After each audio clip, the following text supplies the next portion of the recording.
राजकीय महाविद्यालय बीदासर की ई कंटेंट श्रृंखला में आपका स्वागत है। आज हम बीए प्रथम वर्ष राजनीतिक विज्ञान के अंतर्गत राज्य की उत्पत्ति के सिद्धांत जो बिंदु है उस पर बात करेंगे। जैसा कि हम सब जानते हैं, राज्य की उत्पत्ति कैसे हुई, कब हुई, यह हमारे विषय का मूलभूत बिंदु है। यानी राजनीतिक विज्ञान के अध्ययन की शुरुआत अनिवार्य रूप से राज्य के साथ होती है। हालांकि गार्नर महोदय तो यहाँ तक कह गए कि राज्य की अध्ययन की शुरुआत और अंत यही राजनीतिक विज्ञान का आरंभिक और अंतिम बिंदु है, कि राजनीतिक विज्ञान के अध्ययन का आरंभ भी राज्य से होता है और अंत भी राज्य से होता है। हालांकि वर्तमान परिप्रेक्ष्य में व्यवहारवादी राजनीतिक विज्ञान के उदय के पश्चात हम ये नहीं कह सकते, लेकिन इतना अनिवार्य रूप से कह सकते हैं कि राज्य का अध्ययन राजनीतिक विज्ञान का बहुत महत्वपूर्ण भाग है। जब राज्य का अध्ययन हम करते हैं तो सबसे पहली बात आती है कि राज्य का उद्गम कैसे हुआ, राज्य की उत्पत्ति कैसे हुई। क्या सदियों पूर्व, सैकड़ों हजारों साल पूर्व धरती पर इसी प्रकार से राज्य विद्यमान था? क्या उसको किसी देवताओं ने बनाया, किसी शक्तिशाली पुरुष ने बनाया, या समाज के लोगों ने परस्पर समझौते के द्वारा राज्य का निर्माण किया, या धीमे धीमे ऐतिहासिक रूप से विकास क्रम में राज्य का निर्माण हुआ, या मार्क्सवादी सिद्धांत के अनुसार धन के उदय के साथ राज्य का प्रारंभ हुआ? ये निश्चित तौर पे नहीं कहा जा सकता, क्योंकि इसके बारे में सर्वमान्य ऐतिहासिक प्रमाणों का अभाव है। ऐसा कोई साक्ष्य हमारे पास वर्तमान में मौजूद नहीं है जो ये साबित कर सके कि राज्य का निर्माण इसी प्रकार से हुआ है। और जहाँ साक्ष्य नहीं होते वहाँ अलग अलग विचारधाराएं, अलग अलग जो विद्वान होते हैं उनके अपने अपने मत होते हैं। तो राज्य की उत्पत्ति के सिद्धांत के बारे में भी ऐसा ही कुछ है कि इस विषय पर राजनीति विज्ञान के विद्वानों के मध्य बड़ा मतभेद है। अलग अलग विचारक, अलग अलग विद्वान अपने अपने मतानुसार कई सिद्धांत देते हैं और उन सिद्धांतों को ज़्यादा उचित मानते हैं। अगर हम एक दृष्टि में देखें तो राज्य की उत्पत्ति के प्रमुख सिद्धांत की गणना हम करें तो कुल 5 सिद्धांत हमारे सामने आते हैं। सबसे पहला है राज्य की देवीय उत्पत्ति का सिद्धांत, जैसा कि आप स्क्रीन पर देख पा रहे हैं, यानी देवताओं ने राज्य को बनाया। दूसरा है शक्ति सिद्धांत, जिसकी लाठी उसकी भैंस, यानी शक्ति के बल पर राज्य का गठन किया गया, निर्माण किया गया पहले पहल, और फिर शक्ति के आधार पर ही उसे बनाए रखा गया। तीसरा सामाजिक समझौता सिद्धांत, होब्स लोक रूसो, कि समाज के लोगों ने परस्पर समझौता किया, सोशल कॉन्ट्रैक्ट किया और उसके आधार पर राज्य का निर्माण हुआ। पांचवा है ऐतिहासिक या विकासवादी सिद्धांत, कि इतिहास के विकास क्रम में धीमे धीमे राज्य का विकास हुआ, यानी शुरुआत में राज्य के कुछ अंगों का, कुछ गुणों का विकास हुआ और क्रमशः वो आगे से आगे संपूर्ण राज्य के रूप में विकसित हुआ। और अंतिम मार्क्सवादी सिद्धांत, जो कार्ल मार्क्स के सिद्धांत के अनुसार कि धन के उदय के साथ ही राज्य का निर्माण हुआ, और राज्य है वो धन और धनी लोगों की रक्षा का यंत्र है। अब हम इन पांचों ही जो सिद्धांत हैं उनके बारे में क्रमशः बात करेंगे। अगर सबसे पहले हम बात करें तो राज्य की उत्पत्ति का देवीय सिद्धांत हमारे सामने आता है। सबसे पुराना सिद्धांत हम कह सकते हैं, जिसकी जड़ें न केवल पाश्चात्य जो धर्मशास्त्र है उसके ग्रंथों में है, यहूदी धर्म के ग्रंथों में है, बल्कि भारत के धर्म ग्रंथों में भी देवीय सिद्धांत को बताया गया है, उस पर विश्वास किया गया है।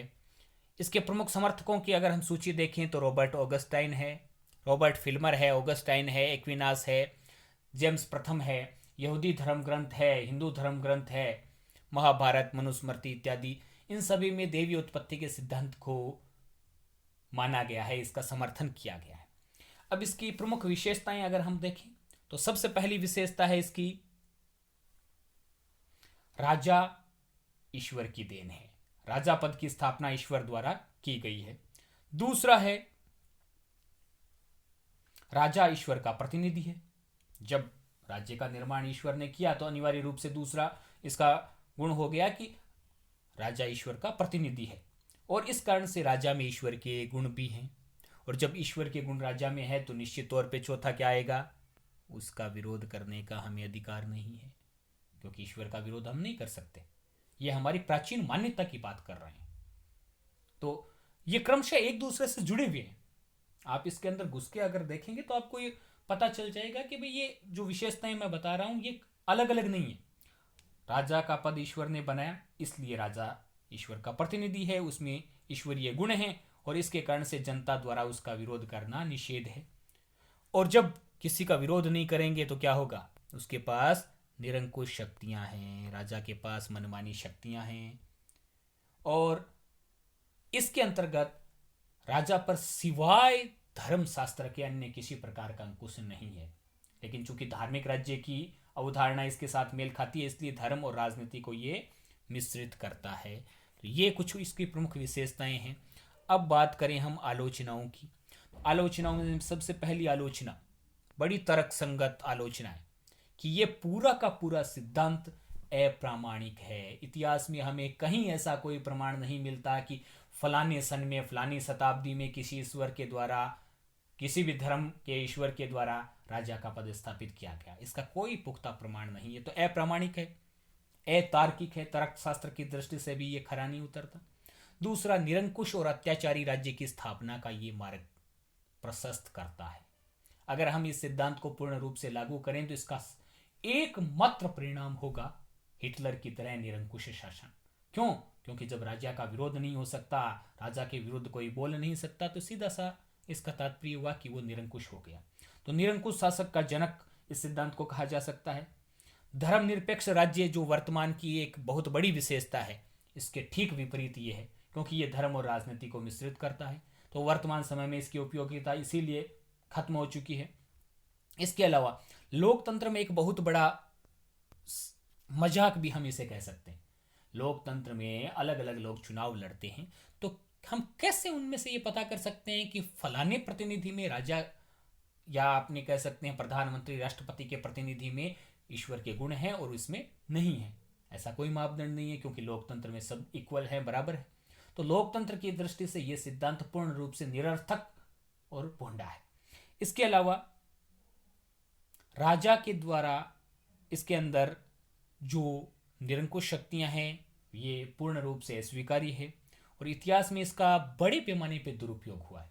बहुत से राजाओं ने इस सिद्धांत का उपयोग कर जनता पर मनमाना अत्याचार किया है, जनता पर अपनी शक्तियों का दुरुपयोग किया है, लेकिन जनता उनको इसलिए सहन करती रही क्योंकि उन्हें यही सिखाया गया था कि राजा का विरोध नहीं किया जा सकता, क्योंकि राजा ईश्वर है। तो कुल मिला के हम कह सकते हैं देवी उत्पत्ति का सिद्धांत राज्य की उत्पत्ति के सिद्धांतों में सबसे पुराना है, काफी प्रचलित रहा प्राचीन शताब्दियों में, विभिन्न धर्म ग्रंथों में इसका उल्लेख है, लेकिन वर्तमान लोकतांत्रिक युग में इसकी उपयोगिता शून्य प्राय है। इसकी कोई उपयोगिता नहीं है, इसे सिरे से खारिज किया जाना चाहिए। अगले स्लाइड में, अगले लेसन में हम राज्य की उत्पत्ति के अन्य जो 4 सिद्धांत हैं उनकी बारी बारी से समीक्षा करेंगे।